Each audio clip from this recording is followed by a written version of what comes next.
Le tribunal de grandes instances de Bangui a décidé l'ouverture d'une enquête suite à l'arrestation de 4 militaires français ce lundi 21 février à l'aéroport de Bangui. L'annonce a été faite ce mardi 22 février par un communiqué lu à la radio nationale par le procureur de la République, Laurent Langandé, un peu plus de 24 heures après les faits. Les casques bleus sont toujours détenus et l'ONU réclame leur libération. Luc Michel, géopoliticien, revient sur ce sujet et nous donne plus de précisions. Il y a donc eu une tentative d'attentat contre le président Touadéra alors qu'il revenait de Bruxelles et qu'il avait atterri à Bangui. Qu'est-ce qui s'est passé? Une équipe de 4 barbouzes françaises s'est introduite dans le cortège présidentiel, a été arrêtée à quelques dizaines de mètres de l'aéroport. Ces gens, tout d'abord, ont été présentés par l'ambassade de France comme appartenant à l'équipe de sécurité du général français qui est chef d'état-major de la MINUSMA, donc de l'ONU, le général Marchenoir. Mais rapidement, ils ont été arrêtés et on a investigué. Au début, la MINUSMA a fait un communiqué copiant celui de l'ambassade de France, mais on sait que 24 heures après, les gens de la MINUSMA sont très embêtés. En effet, les 4 barbouzes ne sont pas du personnel du tout appartenant à la MINUSMA. Leur armement lourd, il y a des fusils d'assaut, des fusils sniper, etc., n'appartient pas du tout, n'est pas de l'armement en dotation dans la MINUSMA. Et enfin, ils utilisaient un véhicule privé. L'enquête de police centrafricaine a identifié le véhicule. Il appartient à un commerçant libanais qui s'appelle Assar, qui dirige un supermarché Ryan, très connu à Bangui. On ne sait pas ce qu'il faisait avec les barbouzes, mais son véhicule blindé est un véhicule privé qui a une curiosité, c'est qu'il ressemble étrangement à un véhicule employé par le président Touadéra. Est-ce qu'ils ont cherché à semer la confusion dans le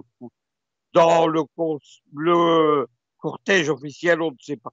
Toujours est-il que des pressions sont émises par l'ambassade de France depuis hier pour faire libérer les 4 hommes, mais au contraire, ils ont été placés sous mandat d'arrêt et sont détenus en prison. Que sait-on d'eux? Ce sont des anciens légionnaires, il y a des Français, des Roumains notamment.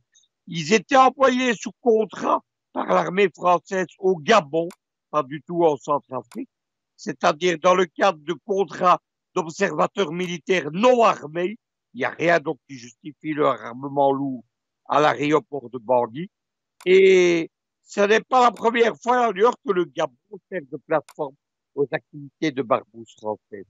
Il y a des bases militaires, le Gabon est recouvert de forêts.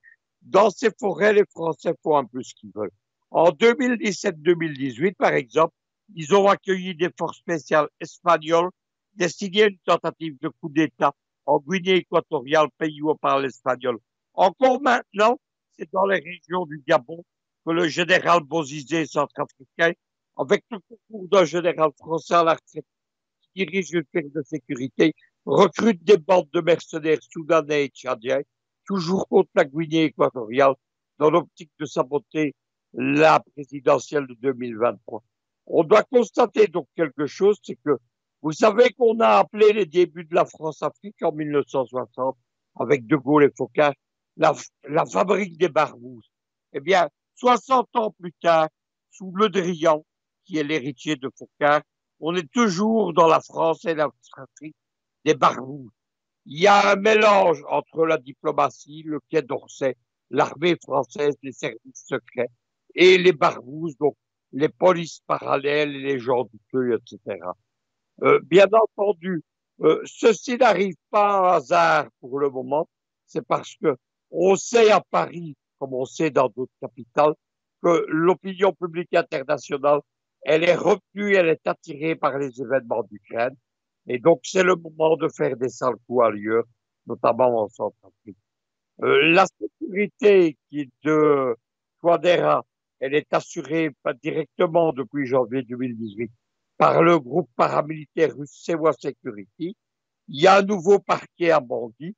En début de cette année, quand le président Touadéra a prêté serment pour son second mandat, eh bien, il y a des magistrats d'un pays neutre, la Suisse, spécialisés dans les dossiers antiterroristes, qui ont prêté serment et qui sont maintenant en train de travailler au parquet de Bangui.